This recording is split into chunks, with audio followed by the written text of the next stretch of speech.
too early to start thinking about that next vacation, and it could save you money. And what happens in Vegas stays in Vegas, right? Well, not anymore.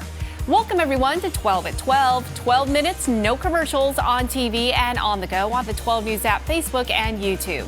Hey guys, it's Tram here. In today's Talker, should the NBA change its logo to honor Kobe Bryant? We're asking because a lot of fans have signed a petition calling on the NBA to honor the late legend in its iconic logo. Cast your vote right now at 12news.com/bullhorn or comment down below if you're watching on Facebook or YouTube. The results just minutes away. Hashtag most clicked. Here are the stories piquing everyone's interest right now. We continue to learn more about the morning of that fateful crash that killed 9 people, including legendary Laker Kobe Bryant and his daughter Gianna. The group was headed to a kids' basketball game on Sunday. Investigators are asking for pictures of weather conditions around the scene of the helicopter crash so that they can get a better idea of what the pilot was facing that foggy morning. It's still unclear exactly what caused that helicopter to crash. Number 2 most clicked, we are learning more about the coronavirus case confirmed at ASU. We're told the person just got back from the Chinese city of Wuhan, the epicenter of that outbreak.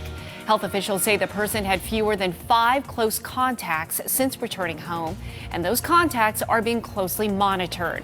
This is one of 5 known cases in the U.S. right now. However, experts stress we're more likely to catch the regular flu than the coronavirus. And at number 3, a U.S. defense official says the United States has recovered the remains of 2 American service members killed in the crash of an Air Force plane in Afghanistan. The official says the 2 people were the only ones on board that plane. The identities of the 2 have not been announced. The official said the American recovery team met no Taliban resistance in reaching the crash site, and there appears to be no indication that the plane was brought down by hostile action. Now to keeping you safe, it's National Data Privacy Day, and experts are weighing in with advice to protect your information. Cyber Scout has compiled a series of simple steps that we can all take to enhance data security in 10 minutes or less. First up, change your passwords regularly and don't use the same password for multiple accounts. Invest in a password manager. Stop using public Wi-Fi and make sure your password protects your personal Wi-Fi. And when it comes to social media, post personal updates after the fact. For instance, if you're on vacation, wait until you're home to show off online. Well, how about saving some money on vacations? The key may be to plan ahead. A travel study found the best way to get deals on vacation homes is to do it before everyone else gets to it. For example, when it comes to spring break, experts say book by February 10th, and for Memorial Day weekend, book by April 20th. January is actually the busiest booking month of the year as people plan out their annual trips.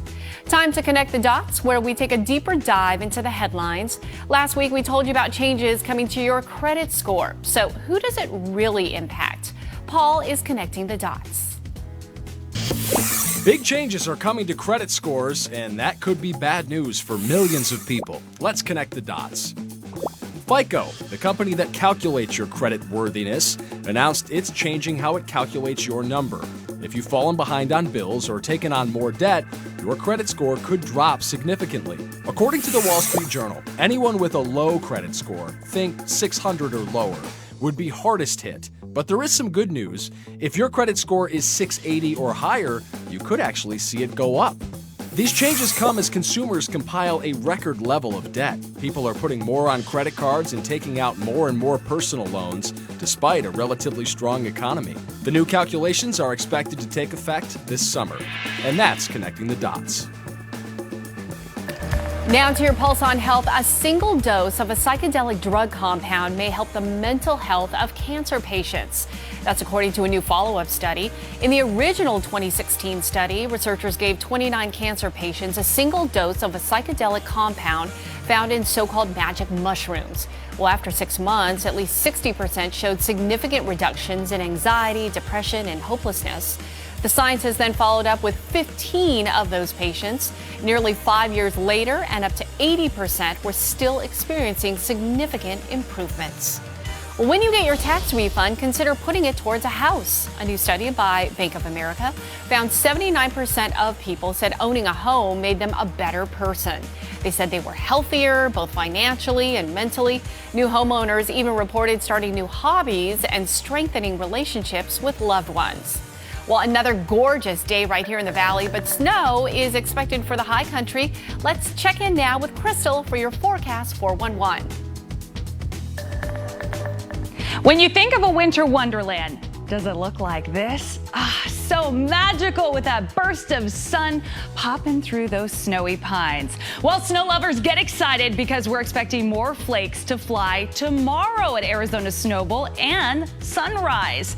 That's right, we've got this piece of energy in our atmosphere that's going to first wind up those winds, and they are going to be cranking along the western edge of the state where we have a wind advisory in place. Could see some gusts as strong as 50 miles an hour. It's also going to be breezy here in the valley, but it looks like the rain and the snow is going to stay to the north and east of the valley, where we could see possibly an inch of snowfall in the cards for Flagstaff and Show Low too, with a rain-snow mix. Some raindrops shaking out of the clouds in Prescott, Payson, and Sedona. Our temperatures are going to get knocked back just a smidge tomorrow, and then we keep the breezes around through Thursday morning. Then high pressure nudges in, takes over, and sends those temperatures up into the mid to upper 70s for the weekend. Gorgeous weekend. Well, time for In Other News. Ellen has a big birthday party planned for her show today. Ellen is celebrating her 62nd birthday. Singer Justin Bieber is her special guest. And following the loss of basketball legend Kobe Bryant and his daughter Gianna, Ellen will pay tribute to them and has an emotional message for viewers to celebrate life every day. Would you pay nearly $5,000 to go watch the Super Bowl in person? What about springing for the $17,000 tickets? Well, if you really, really want to go to the Super Bowl, but you don't have that kind of cash laying around, I mean, really, who does? StubHub is now giving out loans to buy the tickets. Yeah, loans. It'll let you pay in monthly installments for up to a year. Interest rates range from 10 to 30%. Yikes. Well, now to your daily cup of juice. How about a video game themed hotel in Phoenix? Remember Atari? The childhood memories. Well, it's planning a hotel later this year. It'll include an arcade bar, themed rooms, and fully immersive experiences like virtual and augmented reality. They don't have the exact location just yet, but the developers are scouting a potential location in downtown Phoenix. The nostalgia. Well, forget the slogan, what happens here stays here. Las Vegas now has a new saying. It's what happens here only happens here. The new ad campaign for SimCity was announced Sunday at the Grammys, but it wasn't as big as planned in light of the helicopter crash that killed 9 people. The new slogan is meant to capture the city's authenticity, besides gambling and a racy nightlife. Well, this is an ice castle that would make Elsa even jealous there. Thousands of people head to North Woodstock, New Hampshire, to see it every year. A team of 20 ice builders created the 5-ton ice castle with walls that are 20 feet high, at least for now. The walls are going to get bigger as builders add icicles to that structure. The ice house also has colored lights, illuminated tunnels, a bridge, and ice slides. Oh my gosh, my girl Zoe would love that. Time now for A to Z 60, where we celebrate the people, places, and things that make the valley so awesome in just 60 seconds. All this week, we are giving you a different point of view at the Waste Management Phoenix Open, which gets bigger and bigger every year, as you know. Ryan shows us what's new for this year's greatest show on grass. Every year at the Waste Management Phoenix Open, you have to ask yourself, how could this possibly get any bigger? And every year, the tournament chairman asks himself that question and somehow makes it happen. So we wouldn't be the Waste Management Phoenix Open. We certainly wouldn't be the Thunderbirds if we weren't going bigger and better and trying to outdo the last guy in the seat every year. Tim Woods is the 2020 tournament chairman, and he's the brainchild behind several new venues on the course. You see Scorekeepers, that's a brand new venue for us this year. It's really we've duplicated what we did on Golfers Right last year of 18, threw it on the other side this year. The Ridge, so that's out on 12, and it's the highest point on the golf course. You can see 3 different holes, you can see tee shots, you can see putts. Those views are just going to be really, really incredible. We've doubled down our investment there, so we went from 18,000 square feet last year to 36,000 square feet this year. The Thunderbirds are already talking about what they can do to expand next year, but for now, those plans are a secret. And that's your A to Z 60. Good luck trying there, Ryan. Back to today's talker. Should the NBA change its logo to honor Kobe Bryant? We're asking because a lot of fans have signed a petition calling on the NBA to honor the late legend in its iconic logo. Right now, 13% of you say yes and 87% of you say no. Keep voting on 12news.com/bullhorn, and those of you watching on Facebook and YouTube, comment down below.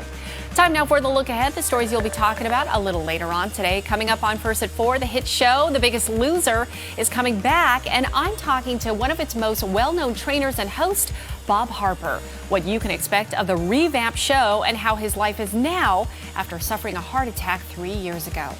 And that's your 12 at 12, the facts on everything you need to know in just 12 minutes, no commercials. We're always on, anywhere, anytime on 12news.com, the 12 News app, and our socials as well. Have a wonderful day, everyone. We'll see you back here again soon.